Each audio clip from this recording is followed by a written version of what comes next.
करेंगे Russia Ukraine battle ground से आ रही बड़ी अपडेट की। खेरसोन में यूक्रेन की जीत के बाद रूस के राष्ट्रपति पुतिन अब गुस्से में दिखाई दे रहे हैं। उधर ईरान को पुतिन भले ही बचाएं या ना बचाएं, लेकिन उनके सामने इस वक्त सबसे बड़ा चैलेंज क्राइमिया बचाना है, क्योंकि खेरसोन के बाद पुतिन की फौज बहुत ही ज्यादा कंफ्यूज हो चुकी है।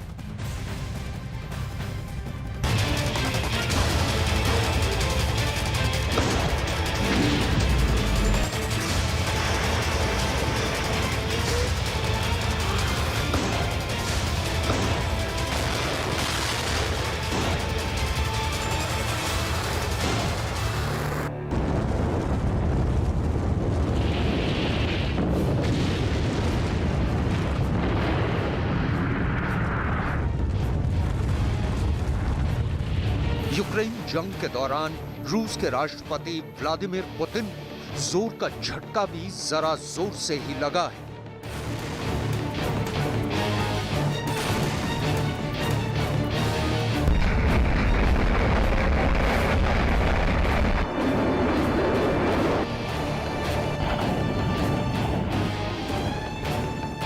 रूस यूक्रेन के खेरसोन में जंग हार चुका है। पूरी दुनिया यूक्रेन के खेरसोन फतह को जंग का एक टर्निंग पॉइंट मान रही। जाहिर सी बात है कि खेरसोन हारने के बाद रूस के राष्ट्रपति पुतिन गुस्से में है। यूक्रेन जंग के 9 महीनों के दौरान रूस यूक्रेन की फौज के खिलाफ परमाणु हथियारों को छोड़कर अपने हर खतरनाक हथियार को आजमा कर देख चुका है। बावजूद इसके रूस को अभी तक यूक्रेन में वो कामयाबी नहीं मिल पाई है जिसकी उम्मीद उसे थी।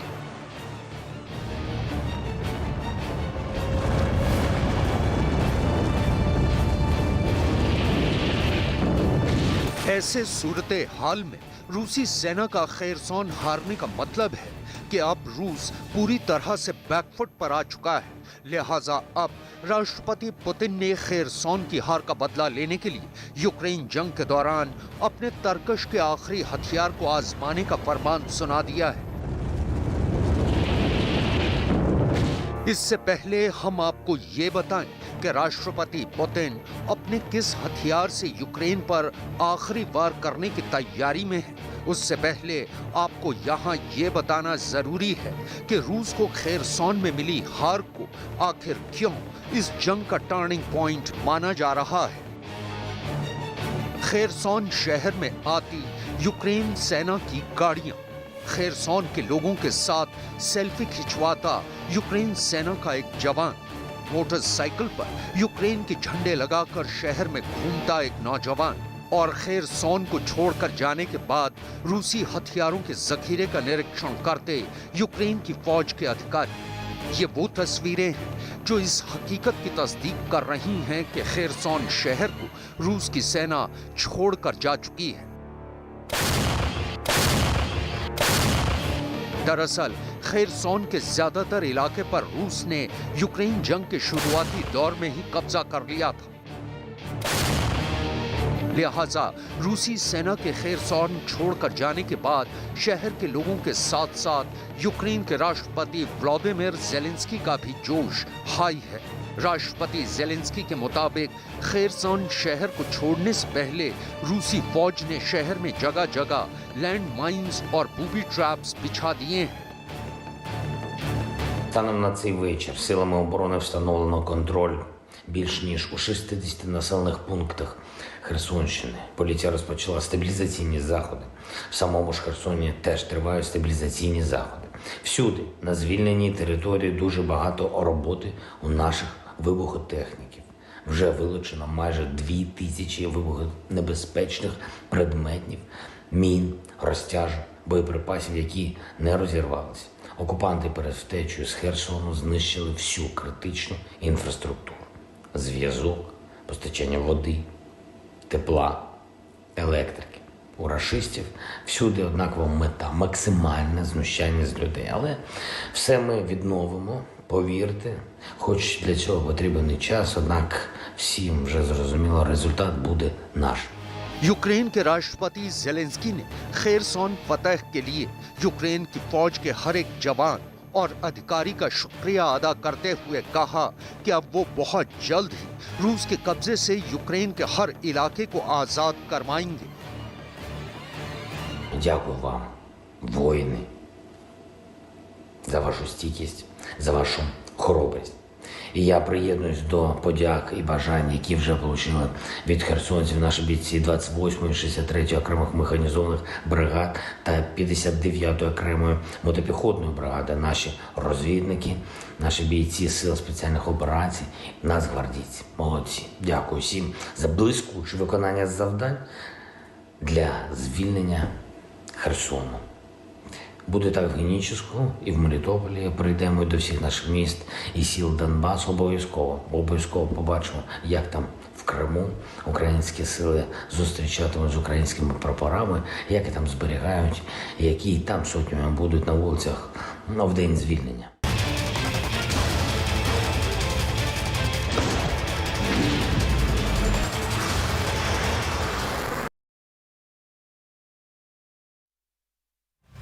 तो इसी वजह से पुतिन ने युद्ध में अपना ब्रह्मास्त्र उतारने का फैसला कर लिया है, जो एक सेकंड में 3 किलोमीटर की रफ्तार से चलता है।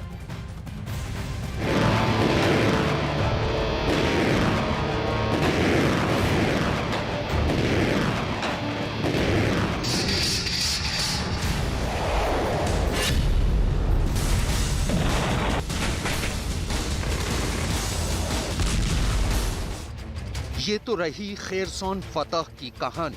आइए अब आपको ये भी बताते हैं कि खेरसौन की हार से रूस के राष्ट्रपति पुतिन कितने तिल मिलाए हुए हैं और उन्होंने खेरसौन की हार का बदला लेने के लिए आखिर कौन सा नया प्लान बनाया है।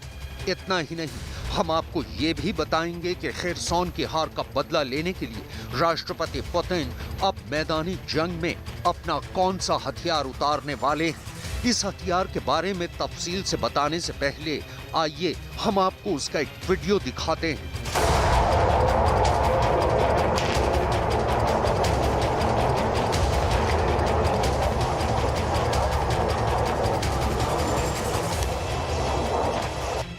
बेरेंट सागर की उफनती लहरों पर रूस की नौसेना का फ्रिगेट एडमिरल ग्रोशकॉव। तभी फ्रिगेट कमांडर अपने अधिकारियों को बैटल स्टेशन पर तैनात होने का फरमान सुनाता है। फ्रिगेट के डेक पर एक छोटी सी खिड़की खुलती है। कमांडर उल्टी गिनती शुरू कर देता है। उसके फायर के फरमान के साथ ही उसका एक अधिकारी एक लाल रंग का बटन दबा देता है और इसके बाद जहाज से आग उगलती और अपने टारगेट की तरफ बढ़ती एक मिसाइल नजर आती है। लेकिन चंद सेकंड्स में ही ये मिसाइल आंखों से ओझल हो जाती है। रूस के रक्षा मंत्रालय ने इस वीडियो को 28 मई 2022 को जारी किया था।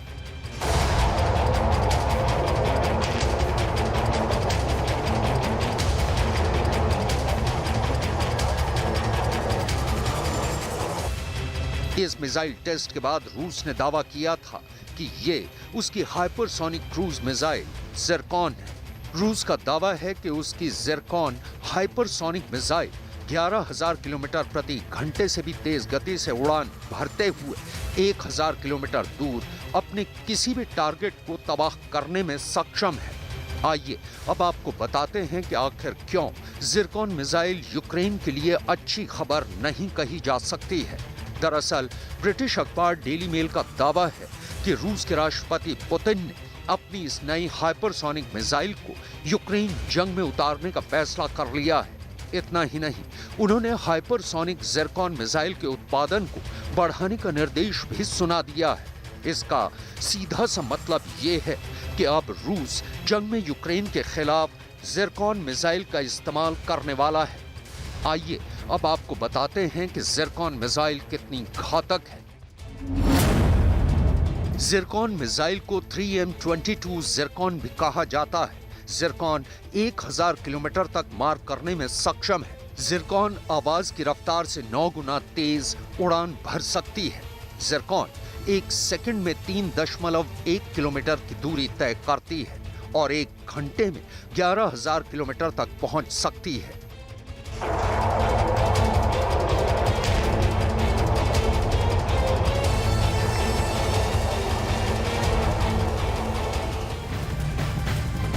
इधर इस बीच खैरसौन खरसोन में मिली हार के बाद रूस के सरकारी मीडिया का कहना है कि अब रूस को पूरे यूरोप के खिलाफ जंग का ऐलान कर देना चाहिए। इस रिपोर्ट में पुतिन के नए ब्रह्मास्त्र के बारे में बहुत सी चौंकाने वाली बातें दी हैं।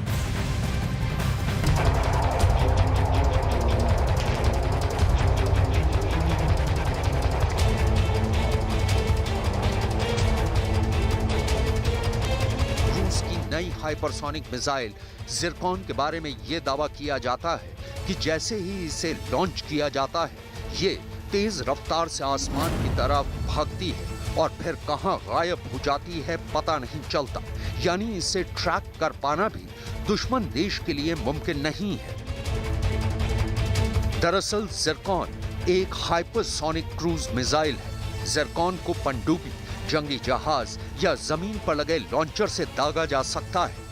जिरकॉन मिसाइल 30 फीट लंबी है और इसकी अधिकतम रेंज 1500 किलोमीटर है। जिरकॉन 200 किलोटन तक के परमाणु हथियार ले जाने में सक्षम है। जिरकॉन में स्क्रैम जेट इंजन लगा है, जिसकी बदौलत जिरकॉन 28 किलोमीटर की ऊंचाई तक जा सकती है।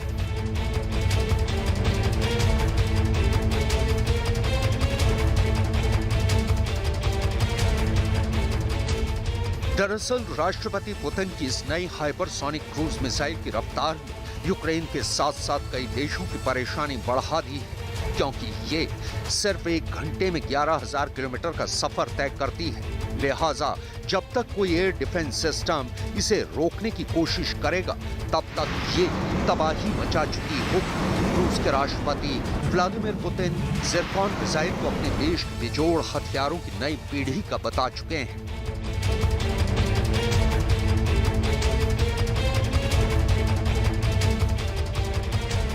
रूस का दावा है कि ये हाइपरसोनिक मिसाइल ध्वनि की गति से 9 गुना तेज उड़ान भर सकती है और इसकी रफ्तार इतनी ज्यादा है कि ये दुश्मन की वायु रक्षा प्रणाली को अपनी मौजूदगी का एहसास तक नहीं होने देती। यानी इसकी लॉन्चिंग का पता मिसाइल के टारगेट को हिट करने के बाद ही चलेगा। इतना ही नहीं, जिरकॉन के बारे में ये भी दावा किया जाता है कि ये मिसाइल दुश्मन को चकमा देने के लिए अपने फ्लाइट पाथ यानी उड़ते हुए रास्ते को भी बदल सकती है।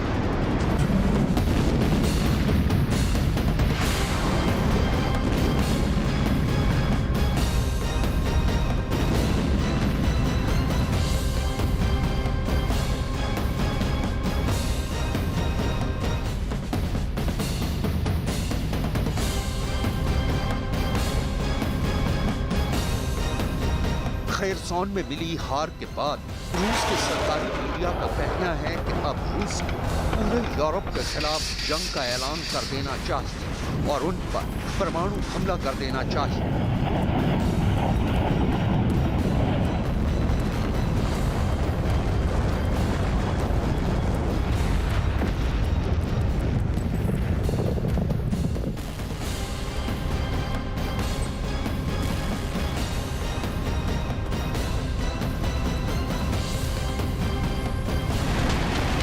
और अगर ऐसा हुआ तो एक बात तो तय कि यूक्रेन जंग को थर्ड वर्ल्ड वॉर में तब्दील होते जरा भी वक्त नहीं लगेगा।